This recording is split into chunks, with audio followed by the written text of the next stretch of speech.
Hello students, स्वागत है आप सबों का। तो आज के वीडियो में हम लोग पढ़ेंगे क्लास 12 का चैप्टर नंबर 2 सॉल्यूशन। ठीक है, तो सबसे पहले हम लोग देखते हैं कि सॉल्यूशन का डेफिनेशन क्या होता है, सॉल्यूशन को कैसे डिफाइन करते हैं।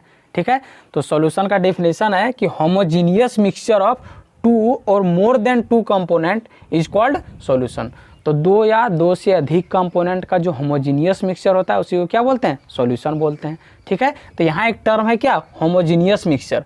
तो होमोजीनियस मिक्सचर कि वैसा mixture in which composition and properties are same throughout the mixture, कि वैसा मिक्सचर जिसमें कंपोनेंट का कंपोजिशन और प्रॉपर्टीज जो होता है थ्रू आउट द मिक्सचर, पूरे मिक्सचर में क्या होता है, सेम होता है। जैसे इसको एग्जाम्पल के माध्यम से समझते हैं। एग्जाम्पल हो गया इसका mixture of sugar and water, दूसरा एग्जाम्पल है mixture of salt and water. तो ये दोनों कॉमन एग्जाम्पल है। तो हम लोग जनरल लाइफ में भी देखते हैं कि जब शुगर और वाटर को मिक्स करते हैं, अच्छी तरह से मिक्स कर लेते हैं, ठीक है, जब अच्छी तरह से शुगर वाटर में मिक्स हो जाता है तो उसका हम लोग चाहे टॉप से एक बूंद हम लोग टेस्ट करें या उसके बॉटम से एक बूंद उठाकर हम लोग टेस्ट करें, तो टेस्ट करने पर पता चलता है कि शुगर का जो कंपोजिशन है टॉप लेवल में या फिर बॉटम में क्या है, सेम है। इसका कहने का मतलब है कि through out the water sugar जो है पूरी तरह से मिक्स हो गया है, मतलब शुगर का कंपोनेंट जो है थ्रू आउट द वाटर क्या है, सेम हो गया है। ठीक है, अब उस सॉल्यूशन को क्या बोल देंगे हम लोग, होमोजीनियस मिक्सचर। ठीक है, अब हम लोग देखते हैं क्लासिफिकेशन ऑफ सॉल्यूशन। तो अब है क्लासिफिकेशन ऑफ सॉल्यूशन। सबसे पहले हम लोग देखेंगे on the basis of component, कि सॉल्यूशन में कितना कंपोनेंट प्रेजेंट है, दो कंपोनेंट है या दो से अधिक कंपोनेंट है। तब कंपोनेंट के बेसिस पे सॉल्यूशन जो होता है वो दो तरह का होता है, एक हो गया बाइनरी सॉल्यूशन और दूसरा हो गया पॉलिनरी सॉल्यूशन। ठीक है, तो बाइनरी सॉल्यूशन उस सॉल्यूशन को बोलते हैं जिसमें दो कंपोनेंट हो। ठीक है, वैसा solution which contains two component. जैसे यहाँ एग्जांपल में देखिए शुगर और वाटर, एक कंपोनेंट शुगर हो गया, एक कंपोनेंट वाटर, तो दो कंपोनेंट है, इसलिए इस तरह के सॉल्यूशन को जैसे साल्ट प्लस वाटर, तो वैसा सॉल्यूशन जो दो कंपोनेंट रखता हो, जिसमें दो कंपोनेंट प्रेजेंट हो, उसको बोल देंगे बाइनरी सॉल्यूशन। और वैसा सॉल्यूशन जिसमें मोर देन टू कंपोनेंट हो। ठीक है, अब जैसे एग्जांपल है sugar plus salt plus water, तो यहाँ देखिए 3 कंपोनेंट है, हो सकता है sugar plus salt plus water plus alcohol, 4 component हो जाएगा। ठीक है, तो मोर देन 2 कंपोनेंट जहाँ पर रहेगा उसको पॉलिनरी सॉल्यूशन, और जहाँ पर 2 कंपोनेंट हो वो बाइनरी सॉल्यूशन। तो हम लोग को इस चैप्टर में सिर्फ बाइनरी सॉल्यूशन के बारे में पढ़ना है। ठीक है, इसलिए हम लोग का डिस्कशन जो होगा वो बाइनरी सॉल्यूशन तक ही सीमित रहेगा।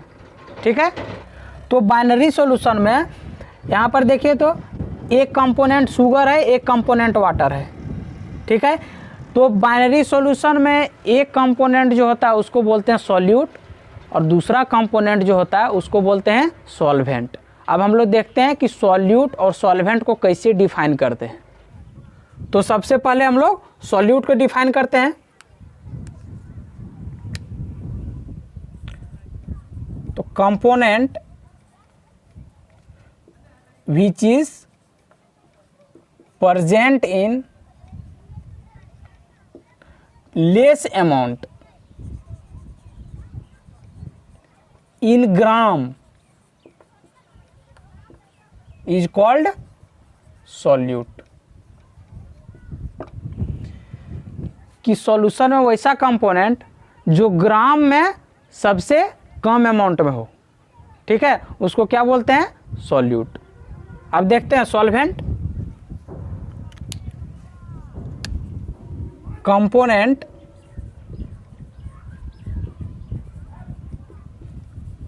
which is present in large amount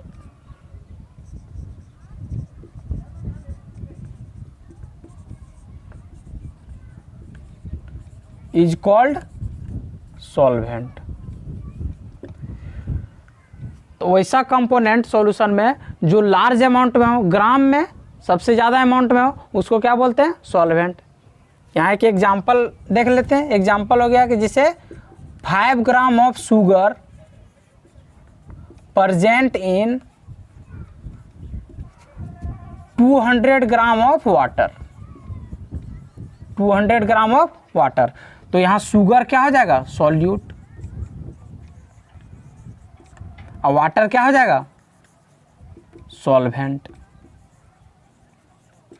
तो यहाँ एक चीज ध्यान देना है कि सॉल्यूट के डेफिनेशन में हम लिखे हैं कि component which is present in less amount in gram, और सॉल्वेंट में लिखे हैं component which is present in large amount in gram. तो डेफिनेशन में ग्राम को देना आवश्यक है, नेसेसरी है, ठीक है। क्योंकि अगर यदि कोई पूछ देगा कि 5 litre of water present in 5 litre of alcohol, तब इसमें बताइए कि कौन सॉल्यूट है कौन सॉल्वेंट है, तब तो कन्फ्यूजन हो जाएगा, ठीक है। वहाँ हम लोग कैसे फिर पता करेंगे, दोनों का डेंसिटी मालूम होगा क्योंकि वॉल्यूम दोनों का सेम है। अब डेंसिटी मालूम होगा तो वहाँ से हम लोग मास निकाल लेंगे, और फिर मास में जिसका कम होगा वो सॉल्यूट और जो ज़्यादा होगा वो सॉल्वेंट। लेकिन जो है वाटर को यूनिवर्सल सॉल्वेंट माना गया है, ठीक है। अब अगला है classification of solution on the basis of amount of solute. Solution में सॉल्यूट का अमाउंट कितना है, ठीक है, सॉल्वेंट के कंपैरिजन में कम है या फिर ज़्यादा है, उसके बेसिस पे सॉल्यूशन को दो कैटेगरी में डिवाइड करते हैं। एक हो गया डाइल्यूट सॉल्यूशन, ठीक है, या इसी को बोलते हैं एक्वस सॉल्यूशन, और दूसरा हो गया कंसंट्रेटेड सॉल्यूशन। तो डाइल्यूट सॉल्यूशन उसको बोलते हैं, डाइल्यूट या एक्वस सॉल्यूशन उसको बोलते हैं जिसमें सॉल्यूट का कंसंट्रेशन 1 m, ठीक है। थोड़ा देर बाद इसको हम लोग पढ़ेंगे कि मोलारिटी क्या होता है। तो जिसमें सॉल्यूट का कंसंट्रेशन 1 m से कम हो उसको डाइल्यूट या फिर एक्वस सॉल्यूशन बोलते हैं, और वैसा सॉल्यूशन जिसमें सॉल्यूट का कंसंट्रेशन ग्रेटर देन और इज इक्वल टू 1 m हो उसको क्या बोलते हैं, कंसंट्रेटेड सॉल्यूशन। अब है टाइप्स ऑफ बाइनरी सॉल्यूशन, ठीक है, कि बाइनरी सॉल्यूशन कितना तरह का होता है। यहाँ से जनरली क्या होता है, ऑब्जेक्टिव क्वेश्चन जो है, ठीक है, ऑब्जेक्टिव में पूछ देगा कि एग्जाम्पल, और किस तरह के सॉल्यूशन का क्या एग्जाम्पल है। जैसे यहाँ पर देखिए, फर्स्ट है सॉलिड सॉल्यूशन। इसको 3 कैटेगरी में हम लोग डिवाइड कर सकते हैं, solid solution, liquid solution, gaseous solution. Actually जो सॉल्यूशन का जो नाम है सॉलिड सॉल्यूशन, लिक्विड सॉल्यूशन और गैसियस सॉल्यूशन, उस सॉल्वेंट के बेसिस पे किया गया है, ठीक है। जैसे देखिए जहाँ जहाँ सॉल्वेंट सॉलिड है तो सॉलिड सॉल्यूशन, लिक्विड सॉल्वेंट है तो लिक्विड सॉल्यूशन, गैसियस सॉल्वेंट है तो गैसियस सॉल्यूशन, ठीक है। अब देखते हैं, जब सॉल्यूट होगा सॉलिड और सॉल्वेंट होगा सॉलिड, तो solid in solid type solution हो जाएगा। तो इसका एग्जाम्पल हो जाएगा कॉपर इन गोल्ड, ठीक है। एक्चुअली हम लोग जो एलॉय बनाते हैं, मिश्र धातु जो पढ़ेंगे एलॉय, तो कॉपर और एयू का जो एलॉय है वो सॉलिड सॉल्यूशन का एग्जाम्पल हो गया। फिर सॉल्यूट जब लिक्विड है और सॉल्वेंट सॉलिड है तो लिक्विड इन सॉलिड टाइप हो गया।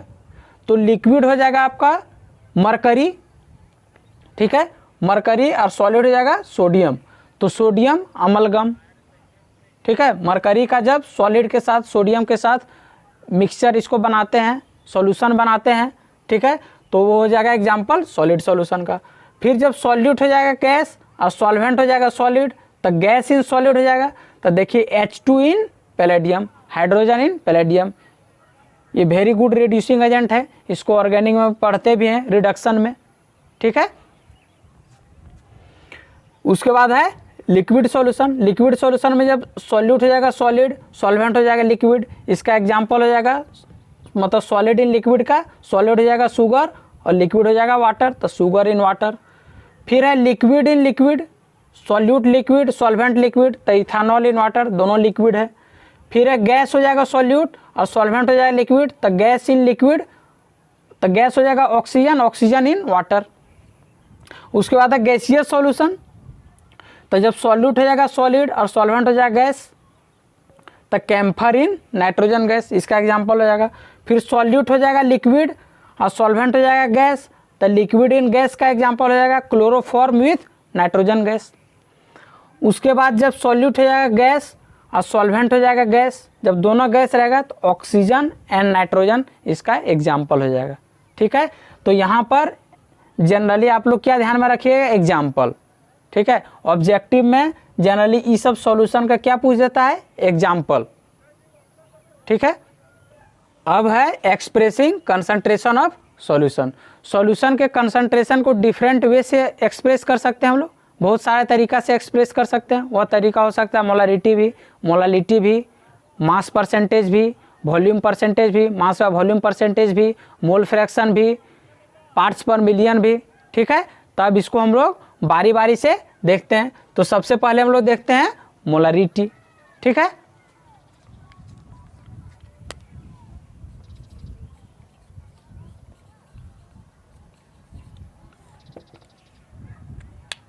तो सबसे पहले इसका देखते हैं कि डिफिनीशन क्या होता है, इसको कैसे डिफाइन करते हैं। ठीक है, तो मोलारिटी का डिफिनीशन होता है कि it is defined as number of mole of solute dissolve in 1 litre of solution. कि कोई भी सॉल्यूट का जितना number of mole 1 litre solution में डिजॉल्व रहता है उसी को क्या बोल देते हैं, मोलारिटी। तो इसको लिखते हैं हम लोग,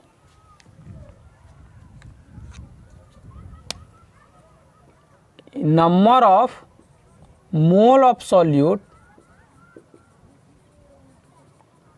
dissolve in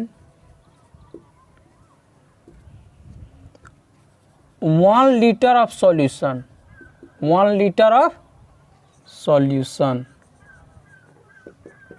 is called molarity। अब मोलारिटी को हम लोग कैपिटल M से डिनोट करते हैं। It is denoted by capital M। अब इसका देखते हैं यूनिट क्या होता है, मोलारिटी का यूनिट क्या होता है।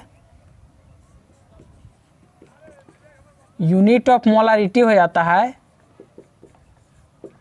मोल पर लीटर या फिर मिलीमोल पर लीटर। इसके यूनिट को हम लोग इसके फॉर्मूला से पता कर सकते हैं। जैसे देखिए इसका क्या फॉर्मूला हम लोग यहाँ लिख सकते हैं। तो मोलारिटी इज इक्वल टू हो जाएगा number of mole of solute divided by volume of solution in litre. तो ये होता है मोलारिटी का फॉर्मूला। अब देखिए तो मोलारिटी फॉर्मूला है number of mole of solute divided by volume of solution in litre. अब मोल ऑफ सॉल्यूट को मोल ले लिए, अब वॉल्यूम ऑफ सॉल्यूशन को क्या ले लिए, लीटर। तो इसका यूनिट क्या हो गया, मोल पर लीटर।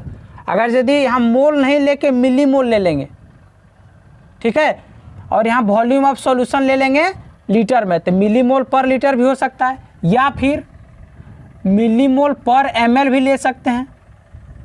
मिलीमोल पर ml, यहाँ ले लिए मिलीमोल में सॉल्यूट को और वॉल्यूम ऑफ सॉल्यूशन को ले लिए मिलीलीटर में, तो मिलीमोल पर ml भी हो सकता है। अब देखिए तो यहाँ पर फॉर्मूला में, मोलारिटी के फॉर्मूला में क्या है, वॉल्यूम ऑफ सॉल्यूशन। अब वॉल्यूम ऑफ कोई भी सॉल्यूशन का वॉल्यूम टेम्परेचर से क्या होता है, अफेक्टेड होता है। टेम्परेचर बढ़ाने या घटाने पर वॉल्यूम ऑफ सॉल्यूशन चेंज हो सकता है। ठीक है, तो हम लोग यहाँ से क्या बोल सकते हैं कि मोलारिटी का वैल्यू जो है डिपेंड्स ऑन टेम्परेचर। ये बहुत ही इंपॉर्टेंट पॉइंट है।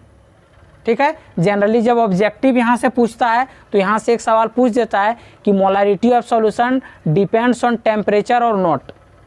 तो टेम्परेचर पर डिपेंड करेगा क्योंकि इसके फॉर्मूला में क्या है, वॉल्यूम ऑफ सॉल्यूशन है। अब वॉल्यूम जो है वो टेम्परेचर से अफेक्टेड होता है। तो हम लोग यहाँ पर एक पॉइंट लिख सकते हैं कि it is depend on temperature.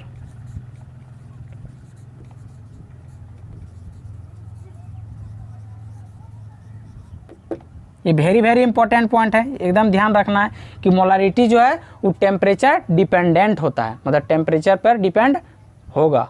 Temperature घटाने या बढ़ाने पर मोलारिटी का वैल्यू चेंज होगा। अब हम लोग यहाँ से एक न्यूमेरिकल देख लेते हैं। तो क्वेश्चन आप लोगों के सामने है। क्वेश्चन है calculate the molarity of solution containing 5 gram of NaOH in 450 ml solution. कि उस सॉल्यूशन का मोलारिटी बताइए जिसमें 5 ग्राम ऑफ NaOH है जो डिजॉल्व है 450 ml सॉल्यूशन में, 450 ml सॉल्यूशन में। तो सबसे पहले हम लोग फॉर्मूला लिखते हैं। मोलारिटी इज इक्वल टू क्या होता है, number of mole of solute divided by volume of solution in litre. तो ये हो गया आपका फॉर्मूला।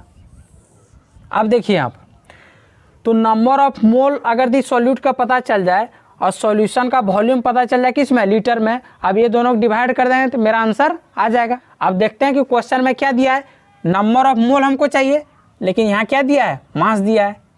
तो सबसे पहले हम लोग नंबर ऑफ मोल पता कर लेंगे कि नंबर ऑफ मोल क्या है, number of mole of solute. तो फॉर्मूला आना चाहिए, number of mole of solute होता है, तो गिवन वेट कितना है 5 ग्राम। अब मॉलिक्यूलर वेट NaOH का कितना हो जाएगा, यहाँ कैलकुलेट कर लीजिए, मॉलिक्यूलर वेट ऑफ NaOH। तो देखिए NaOH में सोडियम का कितना हो जाएगा 23, ऑक्सीजन का कितना हो जाएगा 16, हाइड्रोजन कितना हो जाएगा 1, तो कितना हो जाएगा टोटल 40 ग्राम। 5/40 कितना हो गया 1/8 मोल आ गया। अब उसके बाद देखिए वॉल्यूम सॉल्यूशन का किस में चाहिए, लीटर में, लेकिन यहाँ किस में दिया है ml में, तो यहाँ कैलकुलेट कर लीजिए वॉल्यूम ऑफ सॉल्यूशन। तो कितना हो जाएगा, लीटर में हमको चाहिए 450/1000, यहाँ हो गया लीटर। ठीक, अब देखिए यहाँ पर मोलारिटी हम लोग कैलकुलेट करते हैं 1/8, अब volume of solution in litre तो 450 और यहाँ पर आ जाएगा क्या 1000, तो यहाँ से कट कर दीजिए आप लोग, तो यहाँ पर क्या आ जाएगा 100/45 × 8,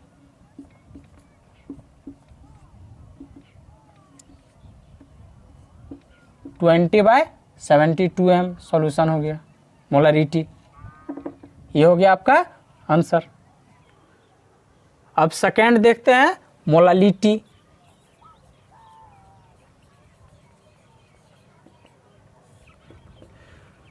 तो देखते हैं कि मोलालिटी को कैसे डिफाइन करते हैं। तो मोलारिटी था number of mole of solute dissolve in 1 litre of solution. तो सेम इसी तरह है, इसमें कुछ चेंजिंग है। तो मोलालिटी हो गया number of mole of solute dissolve in 1 kg of solvent. Molarity में था 1 लीटर ऑफ सॉल्यूशन, लेकिन मोलालिटी में हो जाएगा 1 kg ऑफ सॉल्वेंट। तो लिखते हैं हम लोग number of mole of solute dissolve in 1 kg of solvent. ठीक है, number of mole of solute dissolve in 1 kg of solvent is called क्या, मोलालिटी। अब आगे इसको कैसे डिनोट करते हैं, मोलारिटी को हम लोग कैपिटल M से डिनोट करते थे, लेकिन मोलालिटी को स्मॉल m से डिनोट करेंगे। It is denoted by small m।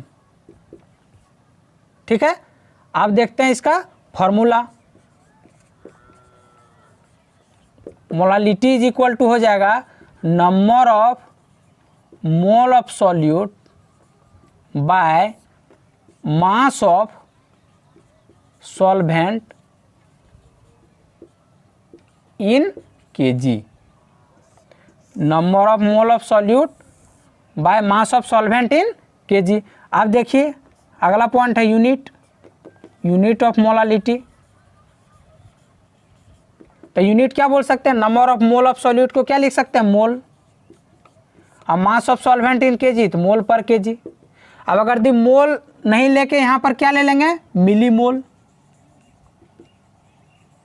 अब मास को kg में नहीं लेके किस में लेंगे, ग्राम, तब मिली मोल पर ग्राम भी हो जाएगा। ठीक है, अब देखिए यहाँ पर अब मोलालिटी के फॉर्मूला में क्या है, मास ऑफ सॉल्वेंट इन kg। और जहाँ भी फार्मूला में मास रहता है वो टेम्परेचर से अफेक्टेड नहीं होता है। तो टेम्परेचर घटाएं या बढ़ाएं, मास पर कोई इफेक्ट नहीं पड़ेगा। और अगर दी मास पर कोई इफेक्ट नहीं पड़ेगा तो टेम्परेचर से मोलालिटी अफेक्टेड होगा क्या, नहीं होगा। ठीक है। तो आप लोग ध्यान रखना है कि molality does not depend on temperature, मतलब टेम्परेचर घटाए या बढ़ाए मोलालिटी के वैल्यू पर कोई इफेक्ट नहीं होगा। तो अगला पॉइंट हम लोग लिख लेते हैं, it does not depends on temperature. ये बहुत बार क्वेश्चन पूछता है, वेरी वेरी इंपॉर्टेंट पॉइंट है, ध्यान रखना है कि मोलारिटी जो है वो टेम्परेचर से अफेक्टेड होगा, टेम्परेचर घटाएं या बढ़ाएं मोलारिटी वैल्यू चेंज होगा, लेकिन मोलारिटी का वैल्यू टेम्परेचर से इंडिपेंडेंट रहता है। टेम्परेचर घटाएं या बढ़ाएं मोलारिटी पर कोई इफेक्ट नहीं पड़ेगा, ठीक है। अब हम लोग यहाँ पर एक न्यूमेरिकल देख लेते हैं। तो क्वेश्चन है calculate molality of 2.5 gram of ethanoic acid, जिसका फॉर्मूला होता है CH3COOH in 75 gram of benzene. अगर यदि 2.5 gram of ethanoic acid dissolve है 75 ग्राम ऑफ बेंजीन में, तो उस सॉल्यूशन का मोलालिटी बताइए, ठीक है। तो सबसे पहले हम लोग फॉर्मूला लिखते हैं। तो मोलालिटी इज इक्वल टू क्या हो जाएगा, number of mole of solute divided by mass of solvent in KG, ठीक है। ये हम लोग के सामने क्या है, फॉर्मूला है। अब देखिए, अगर यदि number of mole of solute question में दिया रहता और मास ऑफ सॉल्वेंट जो रहता वो केजी में दिया रहता, तो हम लोग दोनों डिवाइड करते, आसानी से हम लोग को आंसर मिल जाता, ये हो जाता डायरेक्ट क्वेश्चन। लेकिन ऐसा तो है नहीं, नंबर ऑफ मोल नहीं देके सॉल्यूट का क्या दिया है, मास दिया है, तो उसको क्या करेंगे, मोल में कन्वर्ट करेंगे, ठीक है। अब सॉल्वेंट का मास केजी में नहीं देके किस में दिया है, ग्राम में, तो ग्राम को केजी में कन्वर्ट करेंगे, ठीक है। तो ये हो गया इनडायरेक्ट क्वेश्चन, ठीक है। अब इसको हम लोग सॉल्व करते हैं। तो सबसे पहले हम लोग निकालते हैं number of mole of solute. तो फॉर्मूला हम लोग को पता है, given weight by molecular weight. तो गिवन वेट कितना है, 2.5, और मॉलिक्यूलर वेट कितना है निकाल लेंगे यहाँ पर, मॉलिक्यूलर वेट ऑफ CH3COOH। तो देख लीजिए यहाँ पर कार्बन का कितना 12, हाइड्रोजन का कितना 3, फिर कार्बन का 12, 2 ऑक्सीजन है तो कितना हो जाएगा 32, हाइड्रोजन 1, तो जोड़ दीजिए यहाँ पर, तो हो गया 60 ग्राम पर मोल मॉलिक्यूलर वेट। तो इतना बाय 60 हो गया नंबर ऑफ मोल। अब मास ऑफ सॉल्वेंट कैलकुलेट कर लेते हैं।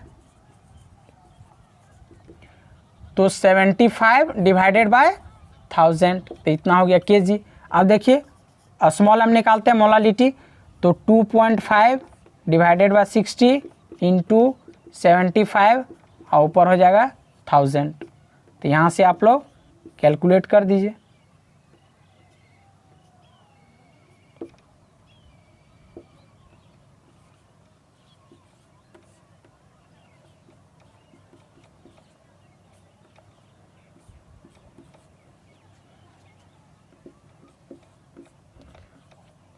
टेन बाय 18 m हो गया।